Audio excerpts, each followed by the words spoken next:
vrijedne knjige koju je napisao Hasan Nuhanović, i ja bih kazao da sam do sad imao običaj kazati roman. Međutim, pročitam samu zabilješku autora koji kaže da roman ponekad ima u sebi određenu fikciju ili izmišljene likove, izmišljene događaje. A sve što sam ja naveo u ovoj knjizi je istinito i ništa se ne može smatrati neistinom. Tako da mogu kazati da izražavam veliko zadovoljstvo kao domaćin da imamo priliku večeras u ovom prelijepom ambijentu našeg islamskog centra Sultan Ahmed Zenica i naše džamije, Sultan Ahmedove džamije Čaršijske u Zenici, u ovom haremu, u ovom lijepom društvu, da se večeras družimo i da poslušamo jedan razgovor između naših večerašnjih izlagača, samog autora Hasana Nuhanovića i urednika knjige Kenana Efendića. Da ne zaboravim, imam obavezu da svima vama u ime Medžlisa Islamske zajednice Zenica, kao organizatora ovog događaja i u ime izdavačke kuće Vrijeme kao suorganizatora ovog događaja izrazim toplu dobrodošlicu, da se lijepo ugodno osjećate i da vam se svima zahvalim što ste odvojili svoje vrijeme da u ovolikom broju večeras ispratimo, ja bih kazao, ovaj važan događaj za našu Zenicu. O knjizi će najbolje kazati oni koji su uključeni u samo pisanje ove knjige. Zamolio bih vas sve da proučimo jednu fatihu za sve žrtve Srebrenice i oni koji su izgubili život u Srebrenici. Ridaj billahi ta'ala ta'ala.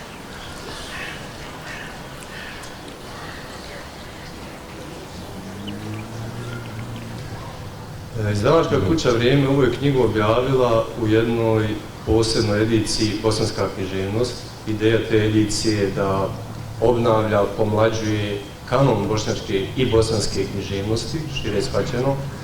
Tamo se pojavljuju knjige s početaka moderne bosanske književnosti kao što je Zeleno busenje, ali pojavljuju se i savremeni autori poput recimo Asmira Kujovića i evo Hasana Nuhanovića. Knjiga je prvobitno objavljena 2012. godine u izdanju Medija centra iz Sarajeva i naši motivi za ponovno objavljivanje ove knjige recimo su, hajmo reći, trojaki. Prvo, kao izdavač imamo i neku poslovnu i društvenu obavezu vrijedne knjige učiniti dostupnim čitateljima, a ova knjiga je zbog interesa publike i zbog protoka nekih 10 godina bila poprilično nedostupna, teško je bilo nabaviti.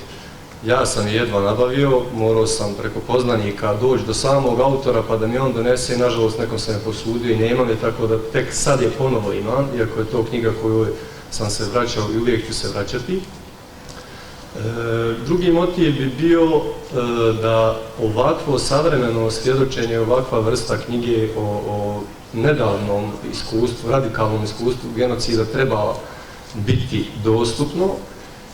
I treća stvar je bila što kao izdavač imamo i mogućnost i odgovornost da utječemo na postavljanje vrijednosti, dakle to je taj kanon bošnjačke književnosti, dakle temeljne knjige bošnjačke i bosanske književnosti i mi kao izdavač tu možemo, ne rade to samo univerziteti, instituti, i mi kao izdavači možemo na to utjecati i ova knjiga zaista zaslužuje da bude u temeljima i u nekom matičnom korpusu bosanske književnosti, ne samo zbog teme.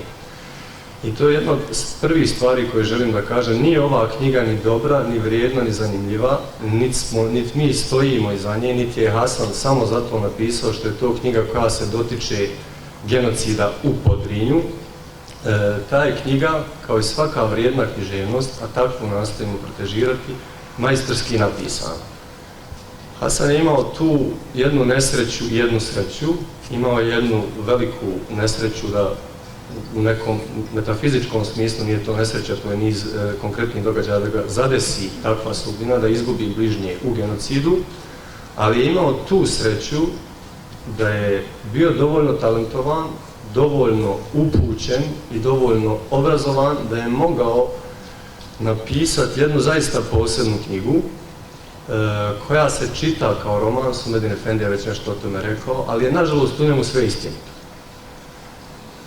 Neko od pisaca, čini mi se Danilo Kiš, govorio da je u 20. stoljeću stvarnost gora od svake fikcije, da nema potrebe više izmišljati neke junake i šta im se dešava, dovoljno je ispisati ono što se vidi. Naravno, masa je svjedočenja, tekstualno ispisanih svjedočenja o agresiji, o genocidu, ali nije svako od njih književnost, niti treba da bude, neki će biti važni historičarima, neki će biti važni malim zajednicama, nekim selima, da ljudi mogu pamtiti što se njima desilo, ali ova knjiga je vrijedna i u puno širijim okvirima, vrijedna je kao umjetničko djelo. Ono što uvijek pitam naše autore, što imam neku čitalačku radoznalost, jeste zašto i kako nastaje ova knjiga, koji je neki ključni, početni ili prijelomni trenutak kada se počinje pisati? Upitaš mene se? Da. Znači, prije svega, selam alejkum svima koji su večeras izdvojili svoje cijeljeno vrijeme da prisustvuju promociji knjige i zahvaljujem se i izdavačkoj kući Vrijeme za organizovanje ovog događaja. Čast mi je, znači, biti večeras s vama ovdje. Dakle, to je pitanje da, opet sam za medije zapravo to objasnio, u suštini najjednostavnije objašnjenje je, dakle, juli 1995. godine je u fokusu medija, javnosti, kako domaće, tako i inostrane, dakle, taj narativ koji je nastao i nastaje, zapravo nastavit će da se kreira. Uglavnom se vrti oko jula 1995. godine, kada je u pitanju masovno stradanje muslimana, bosanskih muslimana, Bošnjaka, Istočne Bosne ili tog dijela Istočne Bosne o kojem knjiga govori, odnosno dijela Podrinja.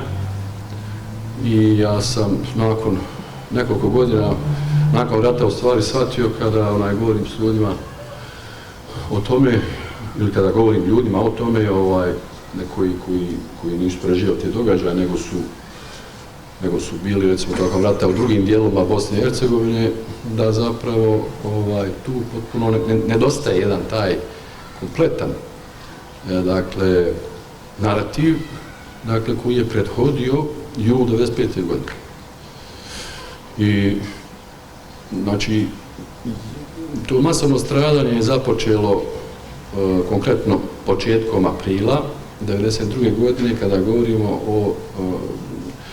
o gradovima i selima tog dijela Podrinja, a uglavnom se radi o onome što sam ja opisivao u knjizi, uglavnom se radi o onom području između Zvornika preko Bratunca, Vlasenice, Višegrada, Rogatice i same Srebrenice. U suštini to je područje odakle ja potičem, odnosno moja porodica sa strane moje majke i oca, i gdje smo u stvari u tom periodu i kretali se, jeli, ne zato što smo htjeli, ne zato što smo bili prinuđeni.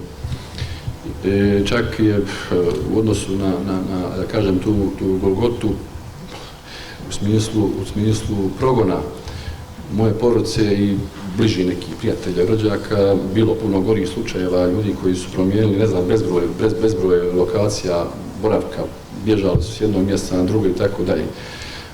Tokom tog cijelog vremena, dok nisu na kraju došli do Srebrenice. Zapravo, govorilo se o Srebrenici kao zaštićenoj zoni UN-a, čak ja mislim da ima puno ljudi i sada koji zapravo, pogotovo među mlađima koji ne znaju da je Srebrenica proglašena zaštićenom zonom od strane Ujedinjenih nacija 16. aprila 1993. godine, a zapravo imamo cijelu jednu godinu masovnog stradanja koje se događa prije donošenja te rezolucije. A rezolucija je zapravo donošena jer je prijetio jedan masovni pokolj u tom momentu samoj Srebrenici i kompletnom tom zbjegu ogromnom. To je u stvari taj naslov zbjeg nije možda došao na početku, možda tek na kraju knjige, ali u suštini izabrao sam naziv zbjeg jer smo se zapravo krećući se kroz predjele Istočne Bosne, Podrinja, bježući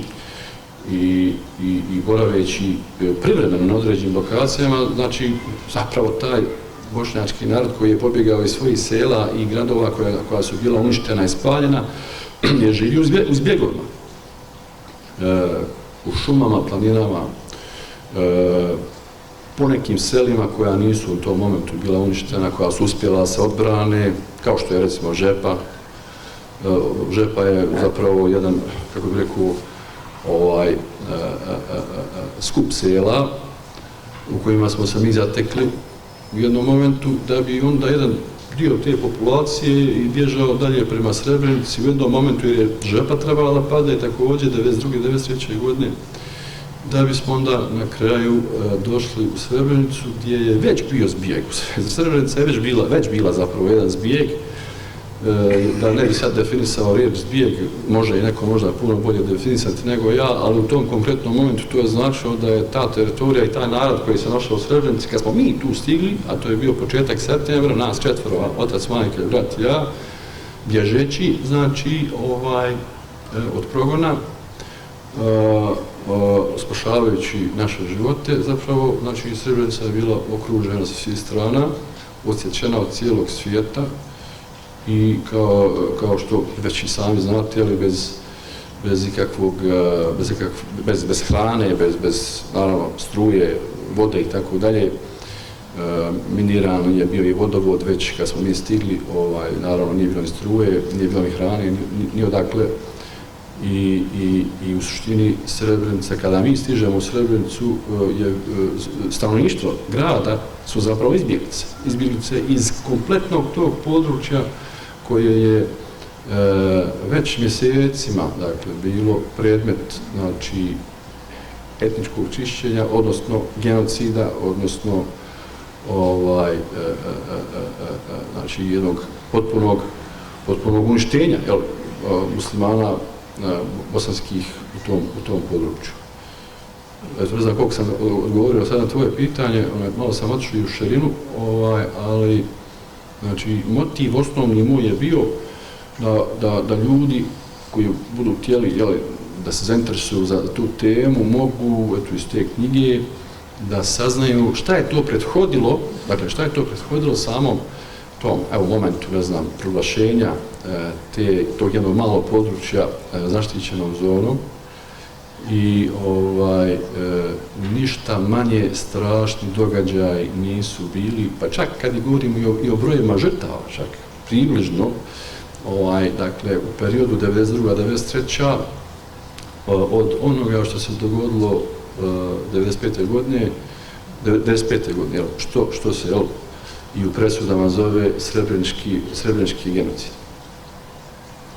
Knjiga se u biti prekida tamo gdje manje više Srebrenica postaje ta zaštićena zona i ona tvori tu cjelinu, kako si sam rekao, da opiše da ono što je bilo prije tog trenutka jeste bilo dovoljno strašno.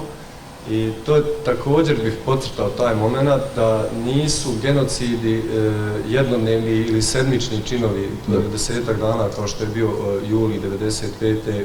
Taj juli naš 95. je bila jedna završnica, jedno kompletiranje, jednog ozbiljnog poduhvata uništavanja cijele jedne šire zajednice, nečega što bi, eto, možemo uslovno nazvati srednjim Podrinjem. Spomenuo si reč zbjeg i to je jedna riječ, zanimljivo je kako se ona s tvojom knjigom vratila i kako se vratila iz jedne kulture druge nego iz koje je potekla i ušla u, hajmo reći, u bosanski jugoslavenski jezički prostor. Čini mi se da je ona u bivšoj državi i u njenim kulturama i u njenoj historiji najviše bila vezivana za stradanja i zločine nad Srbima Kozare i Potkozarja. Zbjeg manje više možemo definirati dvojako kao grupu ljudi koja bježeći pred nečim, uglavnom pred ratom i pred zločincima, se krije najčešće po šumama ili drugim skrovitim predjelima, a također može značiti sam proces, odnosno čin tog bježanja i izbjegavanja. Da.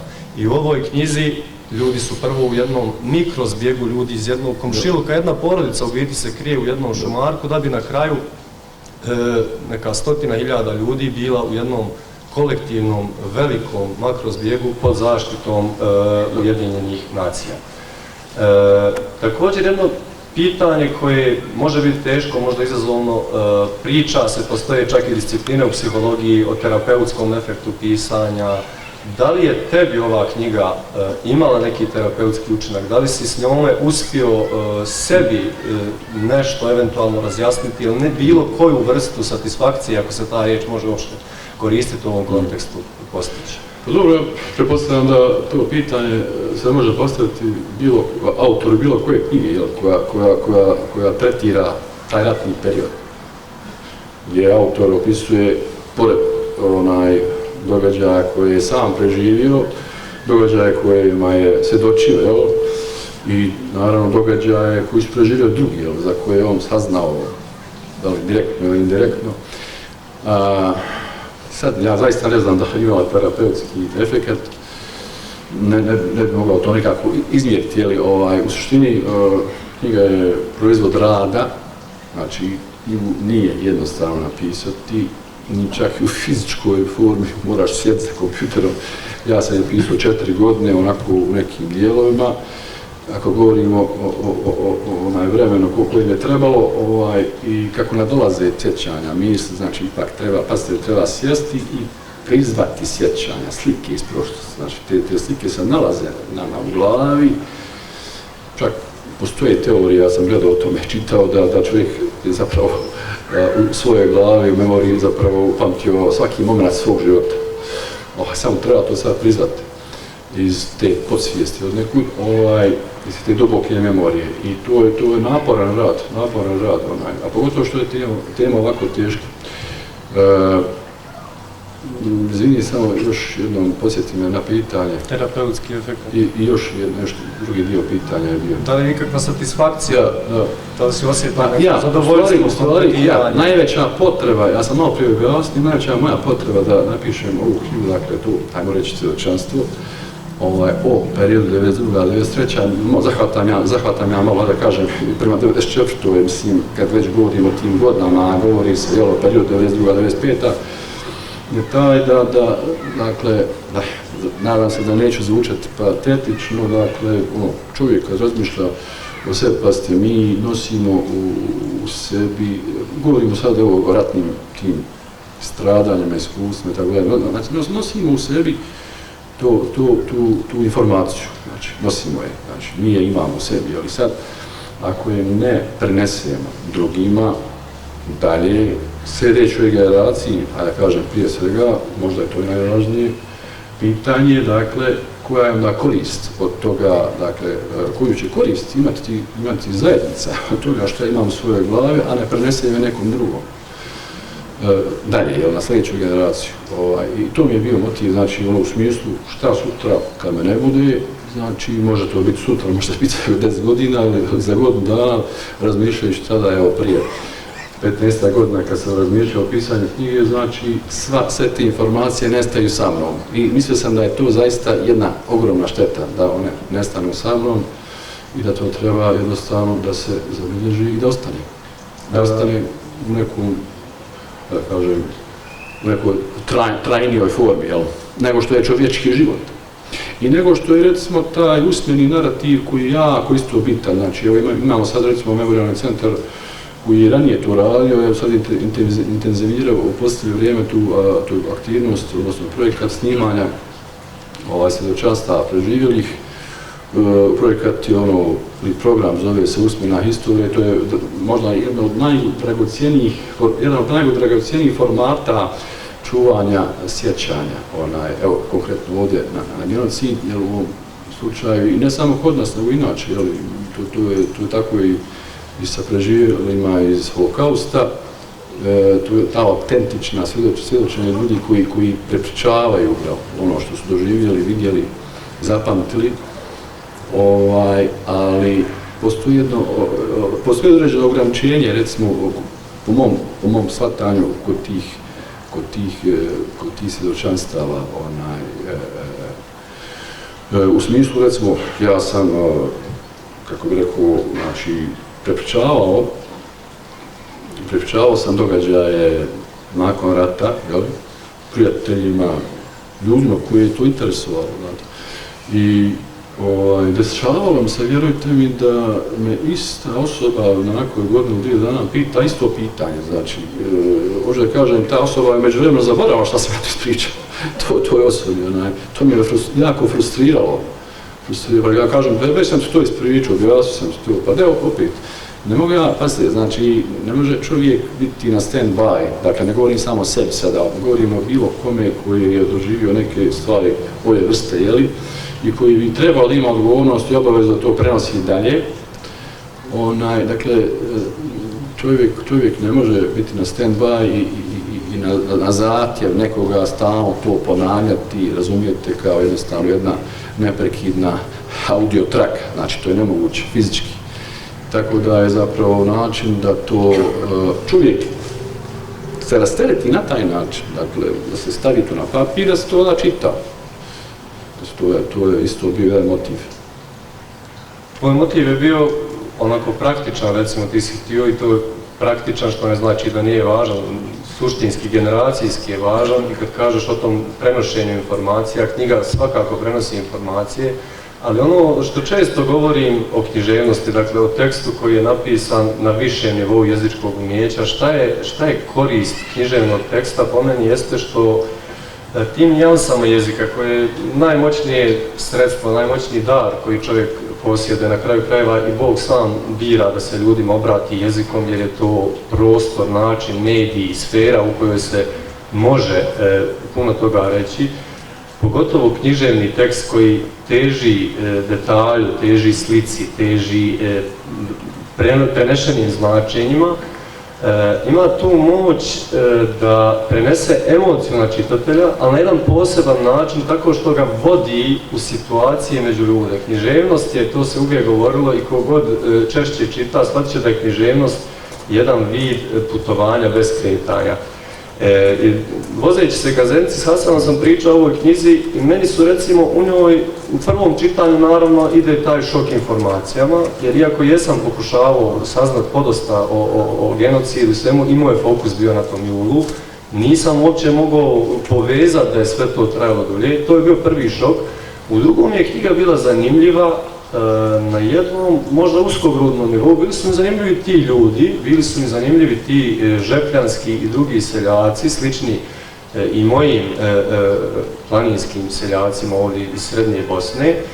I onda bilo tu nijansi koje su mi bili smiješne i radovale me i rastuživale me naravno. I recimo, meni je tad zato zavukao jedan detalj, samo govorim koliko knjige mogu biti moćne.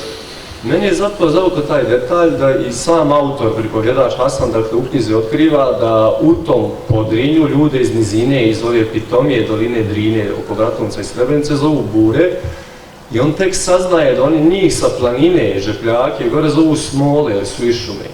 I ja se sjetim kako u mom kraju ovdje u Željeznom polju zovemo ljude iz Žepča i dole zovemo ih Donjačani jer su dolje.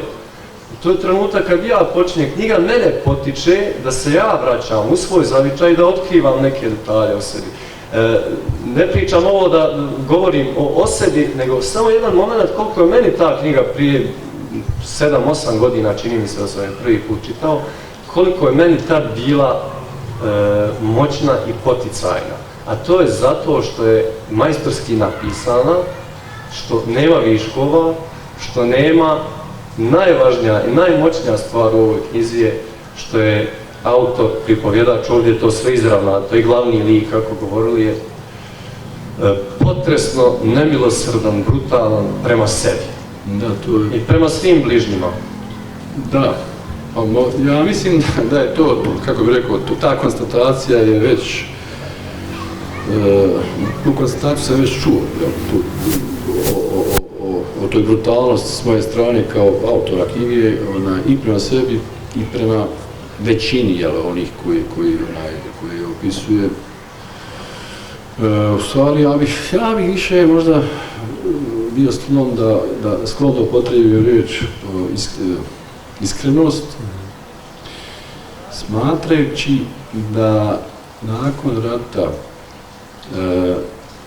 je toliko to nastojanje jako od strane, kako bih rekao, neprijatelja narativa, znači onog istinitog narativa odnosno istine, znači koja je trebala da kroz taj narativ bude ispričana. Dakle, postoji neprijatelji tog narativa koji je pokušavaju tu istinu da je pobiju, da je iskrive, da je negiraju, jel? Uključujući negiranje genocida, jel? I maltene većine događaja koja se dogodila u periodu 1992-1995. Da je prikriju, zamagle. I onda sam jednostavno u tom smislu, kako bih rekao, u namjeri da napišem istinu, jel? O onome što se događalo muslimanskom narodu, Bošnjacima Podrinja, od strane zna se koga, jeli? Bila su to srpske snage koje su to područje etički čistile, ubijale ljude i plavile sela, progonile taj narod. Znači, jednostavno, nisam vidio drugi način da iznesem ono što znam iz svojih sjećanja, osim da to bude zaista, znači, ni lijevo ni desno, nego baš onako kako je bilo. Baš onako kako je bilo. Znači, pa, uz rizik, možda nisam se ja toliko ni plašao nekog rizika, ali ne znam koja bi to mogla biti posljedica po mene lično. I to me najmanje interesovalo zapravo. Ali vidite, što se tiče isto te, ajmo brutalnost, iskrenost i prema sebi. Dakle, drugačije ja nisam mogao da opišem, jer, pazite, opisuješ patnju ljudi, i to ti je cilj. Mislim, jedan cilj, da se ta patnja nekako opiše, i da bude zabilježena. I sad, tu su, znači, strahovi, ne strah, nego strah, razne vrste strahova. I onda ja, da ne bih, kroz nekog drugog kojeg opisujem, mislim da smatrao sam da je to nepošteno, da ne bih kroz nekog drugog opisivao te strahove, dakle njegove ili njene strahove, ja sam te strahove uglavnom opisivao kroz sebe. Misleći da je to jedini fair, pošten pristup, da ti strahovi do čitaoca dođu kroz znači mene, lično, kroz ono što sam ja osjećao.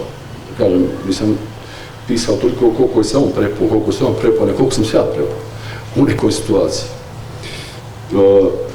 Mada se naravno nazire tu i može se, znači, vidjeti da je taj strah obuhvatao, znači, sve pore, kako bi rekao, tog bića, tih svih ljudi koji su se nalazili tu oko mene. I druga stvar, opisujem, dakle, ne znam da li sam, s tako izrazim, baš puno detalja naveo gdje sam neki hrabar čin ja počinio. Mislim da jesam na nekoliko mjesta, onako gdje to bi se možda tako moglo i nazvati. Više sam, mislim, navodio te događaje gdje nisam baš bio pokazao neku hrabrost, jel? A i to sam možda podsvjesno radio kako bih u nekom kontrastu između svojih strahova i nedostatka moje hrabrosti zapravo u prvi plan stavio hrabrost i kvalitet ljudi koji su bili oko mene, koji su bili heroji. Dakle, tamo je bilo ljudi koji su bili heroji i koji su u jednoj nemogućoj situaciji, dakle, pokazivali jednu iznimnu hrabrost. To je možda taj kontrast, kažem, između mojih slabosti i kvaliteta onih čije podvige ja tu opisujem. Baš sam prije par dana, pričajući sa prijateljem o ovoj knjizi, razgovarali smo kako je knjiga po mnogo čemu specifična i kažem da je Hasan sam svoj antijunak. Dakle, antijunak je suprotnost, nema on podvige, ne libi se on prikazati ni svoje strahove, pa čak ni u reku ruku sramote, ne libi se priznati da je smotan u seosko-šumskom kontekstu kao gradsko dijete, kao student, ne zna i divi se ljudima koji znaju voditi domaćinstvo, koji znaju u tim vanrednim okolnostima pribaviti porodici hranu, obezbijediti svoje bližnje i naravno divi se borcima, ljudima koji su u tom zbjegu naoružani i brane, mala jedna manjina brani većinu u tom zbjegu. Ono što se meni posebno u toj knjizi sviđa jeste što ima ta tendencija, ona je ljudska, da svi koji prođu kroz neko radikalno iskustvo teže sebe pojmiti kao heroje i to se i u socijalnoj psihologiji objašnjava, međutim u nekim iskustvima nema ništa herojsko, ali to je neki odbrambeni mehanizam ljudi da lakše to prenesu. I Hasan će mi dopustiti da sad pročitam jedan mali dio. Ako budeš vidio. Hoću, uključit ću ovaj telefon. Jedan mali dio koji po meni najbolje ilustrira taj moment ove knjige gdje autor ne pravi od sebe heroje, iako u jednu ruku jeste i to sve herojsko, način na koji se iznese sa svim tim jeste herojski. I to je jedna scena opisana koja je mnogima zapela za oko. Smijem li samo dati kontekst, pošto znam otprilike o čemu se radi. Može, kontekst je taj, znači da pored stradanja ljudi, dakle granatiranja, artiljerijom, tenkovima, bombardovali smo avionima iz Srbije, dakle iz Bratunca avionima, znači napadi pješadijski i tako da je svi moguće vrsta i ljudi su ginuli, znači svakodnevno. Dakle, glad je ono što se prožima kroz cijelu knjigu. Ja sam rekao više puta da nisam nazvao knjigu Zbjeg, mogao sam je nazvati glad. Ja mislim da je ona u tom smislu opisala, da se ta glad opisuje na taj način duboko. I ovdje se radi o tome da moja porodica i ja nemamo šta jesti. I to ne danima, sedmicama, nego mjesecima. Znači, ni ne samo mi, nego to su hiljade ljudi koji nemaju što jesti. Dakle, i dok u preostalom dijelu Bosne i Hercegovine čujemo na radiju, a opet tamo opisujem da mi nemamo ni baterije, nemamo ni akumulatore. Znači, pa ljudi naprave, uzmu onu preslicu znači, kako se kaže, sprava drvena, za vunu, i oni spoje tamo nekoliko onih vremenova i onda okreću to i onda slušaju vijesti, jer to proizvodi struju. I mi čujemo, stižu konvoji, znači stižu u razne dijelove Bosne i Hercegovine, nikako da dođe konvoj do nas, UNHCR-a. Znači vraćaju ga dole iz Bratunca, iz Vornika, nazad kad krene i odjednom nekako prođe konvoj decembar 1992. godine. Znači to je jedan od najtežih perioda u mom životu. Kraj 1992. i početak 1993. kad govorimo konkretno i o gladi, a i o tome da su srpske snage sve bliže samoj Srebrenici. To je kontekst zapravo onoga što ćeš ti. Ja mogu sam. Da, htio sam samo da objasnim. Hvala na tom uvodu. Počinje. Pojavi se grupa stranaca u civilu. Nosio sam naočare, ali pošto mi jedno staklo ispadalo, bio sam ga zalijepio lijepkom za drvo koji sam našao u Goranovom podrumu. Staklo je bilo zamazano i mogao sam vidjeti samo kroz jedan uzak krug u sredini.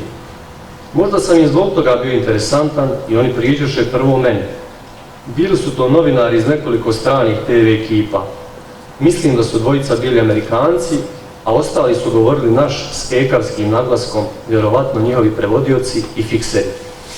Uključiše kameru, postaviše mikrofon predame i nešto pitaju na engleskom, koji sam tada vrlo malo mogao razumjeti.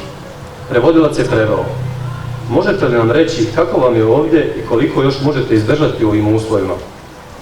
Nekako sam automatski pomislio da je to pitanje također dio tog spasonosnog konvoja, ta briga za nas. Valjda će, pomislio sam, ta slika i moja izjava otići na sve TV programe u svijetu. Bez oklijevanja jedva dočekam da se izjadam pa izjavim. Ja i moja porodica smo na rubu, gladujemo već mjesecima. Ako neki spas ne dođe, ako hrana ne dođe, za 20 dana svi ćemo umrijeti od gladi.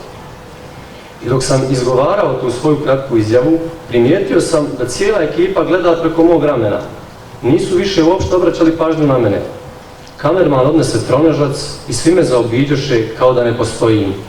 Okrenem se i ugledam nekoliko metara iza sebe Nasera Orića. Izgledao je kao planina. Stoji raskoračen s ozbiljnim izrazom na licu. Na njemu maskirna uniforma, neki medaljon na prsima visi mu na lancu oko vrata.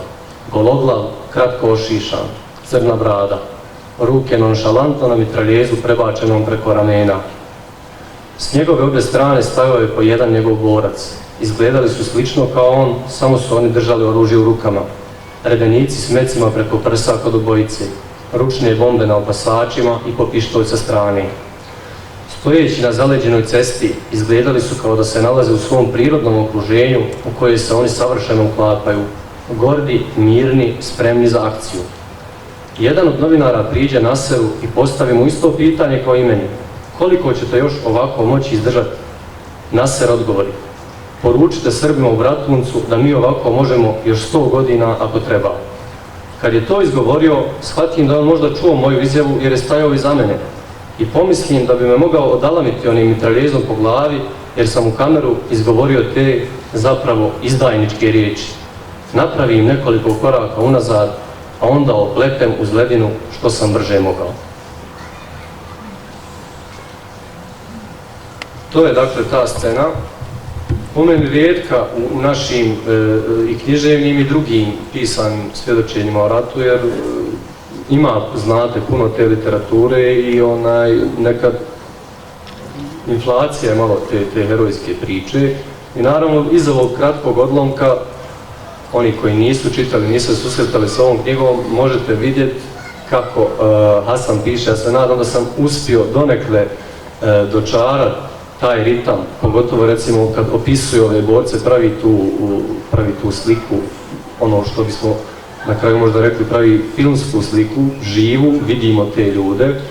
I imamo ta dva obrata. Majstorski je taj ritam, to je talent koji se teše i meni je drago što je Hasan sam rekao koliko je dugo radio na toj knjizi, jer dobri tekstovi, pogotovo dobra književnost, ne padaju u nekom brzom nadahnuću. Ova knjiga je još po jednoj stvari, moje mišljenje, posebna u bosanskoj književnosti, pogotovo u bošnjačkoj, dakle u nekoj književnosti izniklo iz muslimanske tradicije, a to je što je jedna od njenih centralnih tema sukob oca i sina. Moj je dojam neki da je od roditeljskih figura u našoj književnosti prisutnija bila majka od Zije Dizdarevića, Sušića, pa evo recimo i kod još jednog autora s tog područja, kod Emira Suregića u kratkom ovom romanu Geografija nestanka, koji je zapravo o majci.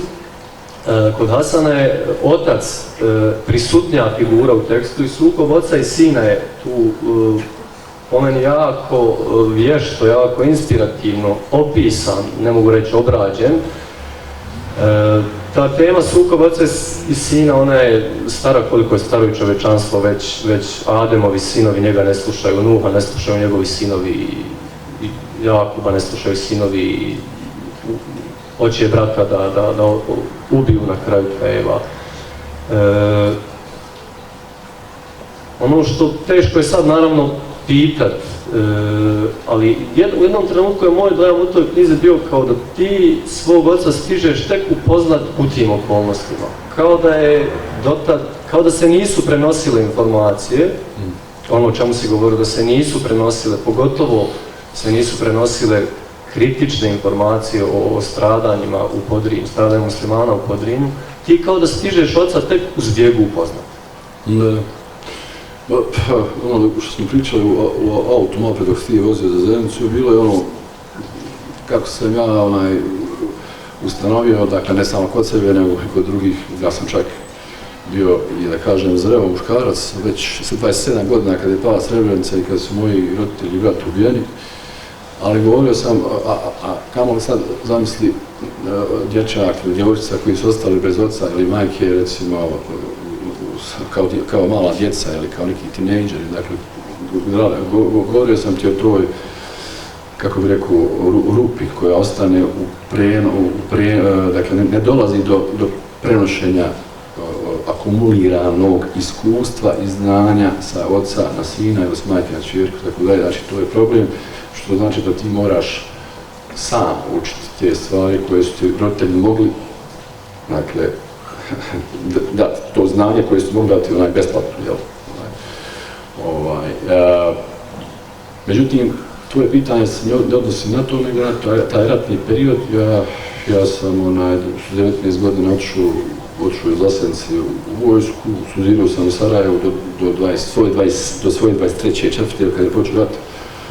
I rijetko sam poslije oca i sveta, a on je bio rukovodilac firme jedne relativno velike tamo, tako da imao je svoju neku dinamiku, koja je bila odvojena od moje, potpuno.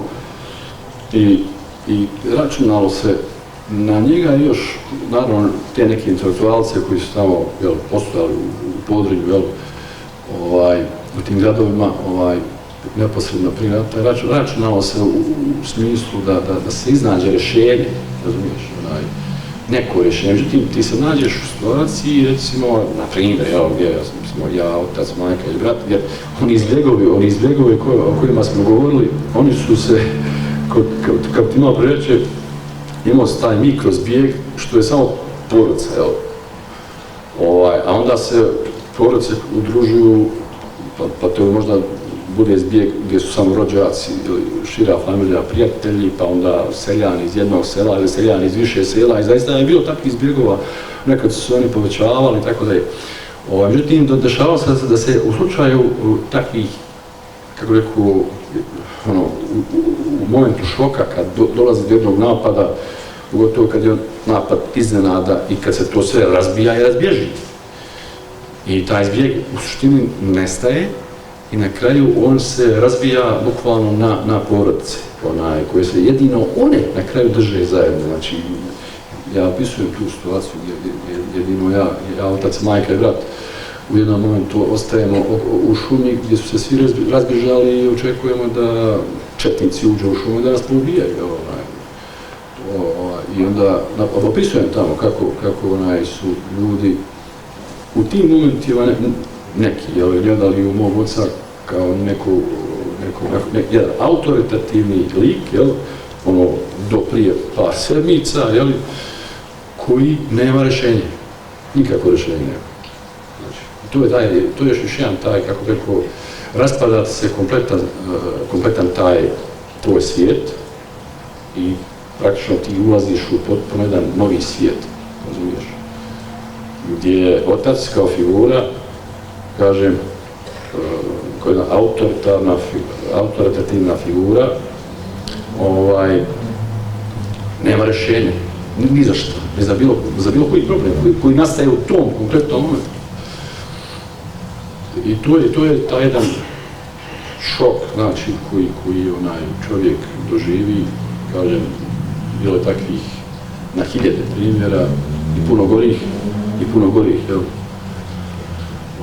Tako da u tom smislu možda je tu bio ta potreba da se opiše taj moment, taj fenomen.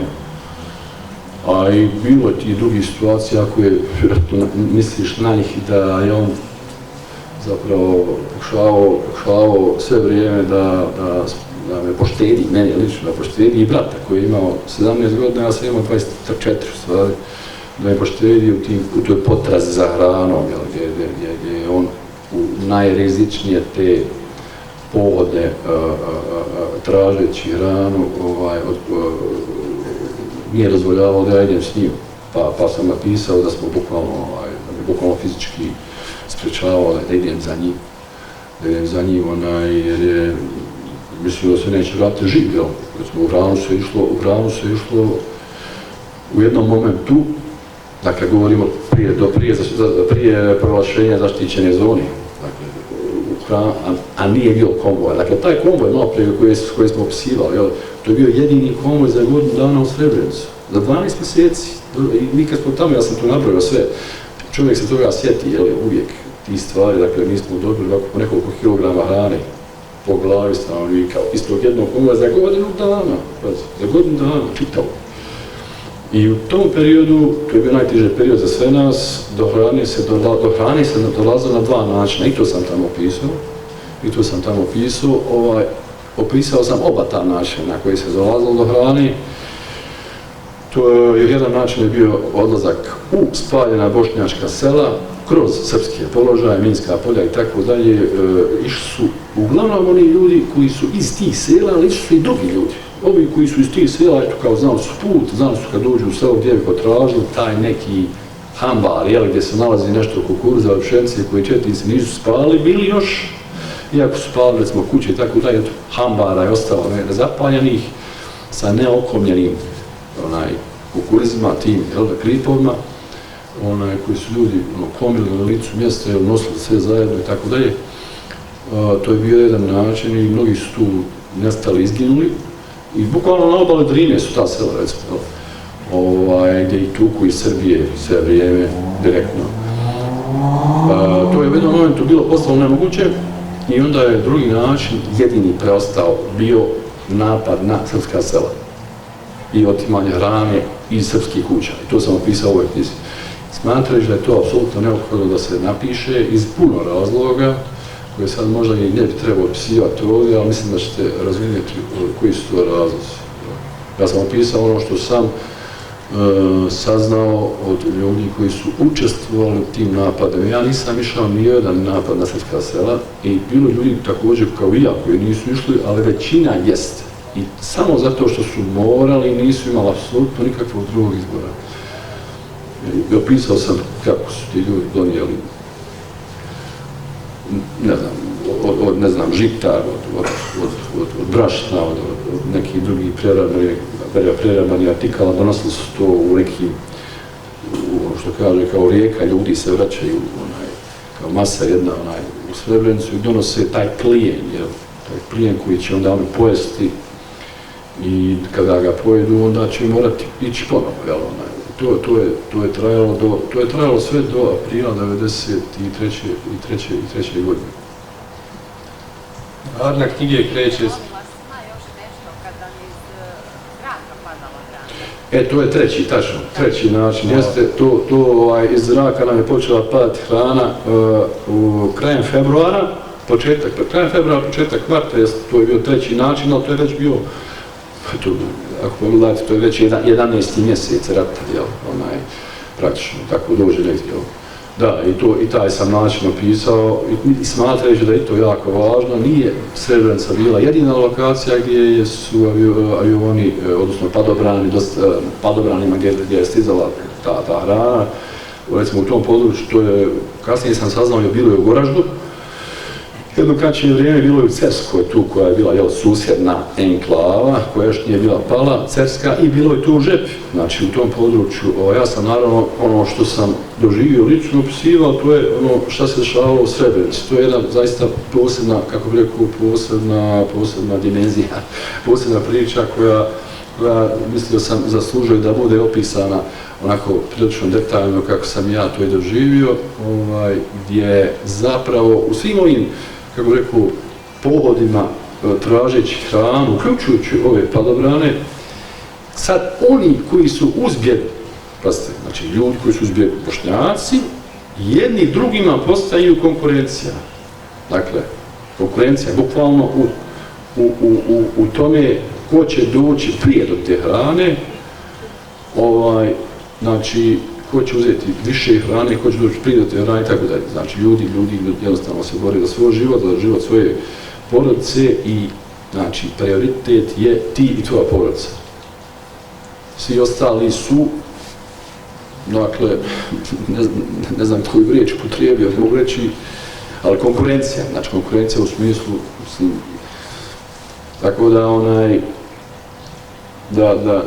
i to je jedan sigurno jako važan niz događaja, februar, mart, april 1993. godine, način, ja kad sam vidio neki dan kad padaju padobrani u Gazu dole ti sa hranom, malo me to vratilo u prošlost što se tiče baš tog perioda u Srebrenici, na isti način. Ne poredeći te dvije situacije uopšte, to je posebna priča i posebna tema u šta ne bi ulazio, ali vidio sam evo sad da se to dešava i dole, da se dostavlja hrana u Gazu padobranima. I vidim kako ljudi tamo trče, guraju jedni drugi, vrište i tako dalje, pokušavajući doći do padobrana. U suštini, kažu, imao sam taj državu, vratilo me unazad.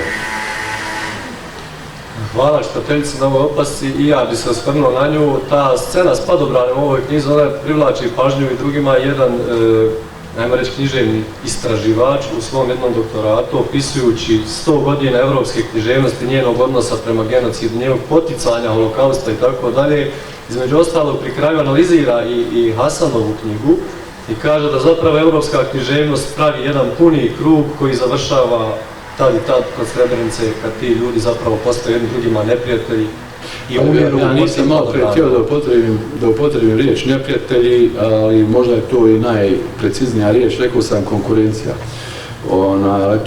Može se reći neprijatelji. Da. Moj je dojam da jesu neprijatelji, ta cijela glad je bila smišljena, strateška glad je bila sredstvo, glad je bila jedno od sredstava genocida, izgladnjivanje ljudi. Knjiga se kreće, radna knjiga se kreće, da završimo, u jednom trokutu između Sarajeva, manje Stoborana i Srebrenice i čini mi se da je to još uvijek neke 3 tačke tvog života. Dakle, i prošlo je kroz 3 tačke više od 30 godina, a profesionalno i naučno baviš se na neki način tim suočavanjem s prošlošću. Kakav je dojam s te 3 tačke? Da li je došlo do nekog suočavanja s jedne, druge, treće strane i kakva je uopće tu perspektiva? Pa ja mislim sad u tvom pitanju se nalazi zaista najmanje 10 kompleksnih pitanja. To je ono o čemu svi svakoga dana pričamo i promišljamo, dakle našu zbilju i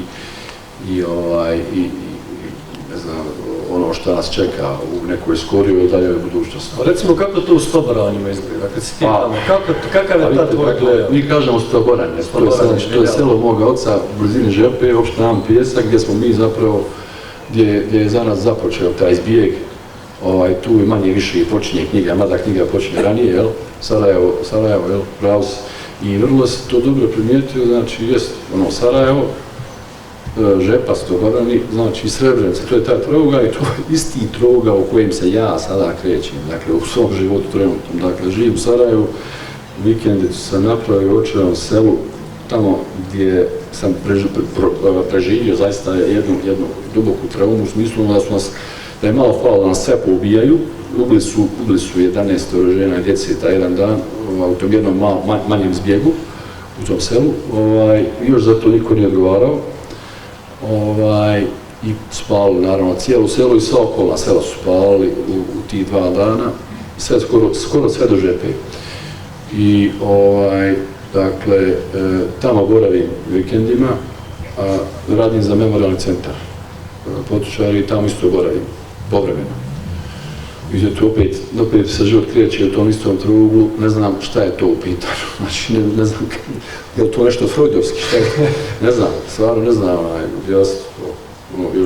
a s druge strane razmišljam puno, ne bi sad išlo u tu metafizičku dimenziju, čak nije ona metafizička, ona je fizička, u smislu koliko se fizika tim bavi u posljednje vrijeme, pogotovo pokušavaš da protumači vrijeme i odnos vremena i prostora.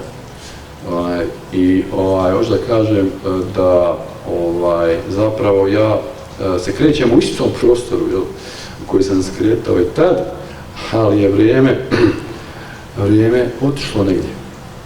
Nije više tu, to vrijeme više nije tu, ono je otišlo zauvijek. To je vrlo interesantno, znaš, nađeš se na jednoj lokaciji i imaš te 3 dimenzije vremena, one su tu, ali je to vrijeme otišlo zauvijek i ostalo je samo u tvojoj glavi. I to je jedna interesantna stvar. Jedna ga ti prizivaš i pitaš se koliko sad to sve ima smisla, koliko treba gledati u prošlost, koliko treba nekako stremiti ka nekoj boljoj budućnosti i tražiti balans u tome da zapravo, naš život je zapravo jedna, kako bih rekao, tranzicija između prošlosti i budućnosti. Znači, tu je naš život. Znači, sad pronaći balans između toga koliko ti svoju realnost poimaš gledajući u prošlost i projektujući svoju budućnost. Možda da kažem, to je možda jedna i neka definicija onoga što nazivam memorializacija, znači pamćenje, kolektivno pamćenje. Kako njega definisati, kako uopšte mi kao društvo ili kao narod, dakle, iznijeti to kolektivno pamćenje. Dio tog vremena koje je nestalo sačuvan je u ovoj knjizi na najbolji mogući način, jer i kultura i civilizacija je i trajala i traje zahvaljujući pismu i zahvaljujući jeziku, tako da prije svega hvala što jesi napisao ovu knjigu i što jesi napisao ovako dobro i hvala ti na ovom razgovoru. A vama, dragi gosti i gošće, hvala što ste došli. Jako je inspirativno i poticajno govoriti pred ovolikom publikom. Knjigu možete kupiti ovdje po promotivnoj cijeni i Hasan je tu da otpiše vaš primjerak i eventualno ako želite nešto da ga upitate, da ne zadržavamo više sve ovdje. Hvala vam puno još jednom i hvala organizatoru što ste nam dali priliku da govorimo. Hvala.